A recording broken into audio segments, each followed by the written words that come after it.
তুমি ভেঙে পড়ো না, আমি তো আছি।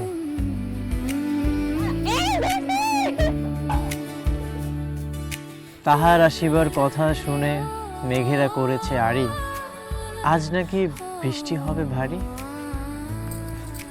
মেঘ কন্যা মেঘের বুড়িকে ঘুম পাড়িয়ে এসেছে, তাই বৃষ্টি নামবে আজ আকাশ ভেঙে, ফিরবো না আজ বাড়ি।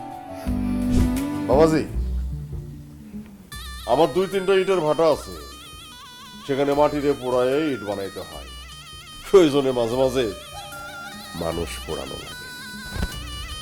আপনার অনেক বিপদ, আপনি একটু সাবধানে থাকবেন। এই জন্য তোরে আমার এত ভালো লাগে, বলার আগে সবকিছু বুঝা ফেলাস। আহা চেয়ারম্যান সাহেব, এত উত্তেজিত হবেন না তো, আমার উপরে আস্থা রাখেন, আর আমি তো আছি। আপনি বা আপনারা যদি মনে করে থাকেন আমাকে হুমকি ধামকি দিয়ে বা মেরে আহত করে আমার কিছু করতে পারবেন, আমাকে দমাতে পারবেন, সেটা কখনোই সম্ভব না। রাস্তাঘাটে কি মানুষজন চোখে পড়ে না? চোখ কি আসমানে নিয়ে চলেন? চোখ যদি আসমানে থাকতো তাহলে তো সাইকেলে তোমাদের গায়ের উপরে থাকতো।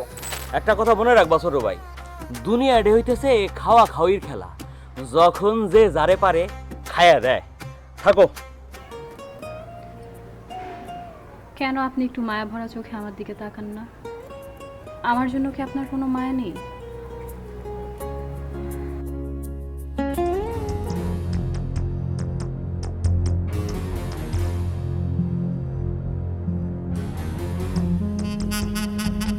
নে বন্ধু, হা কর।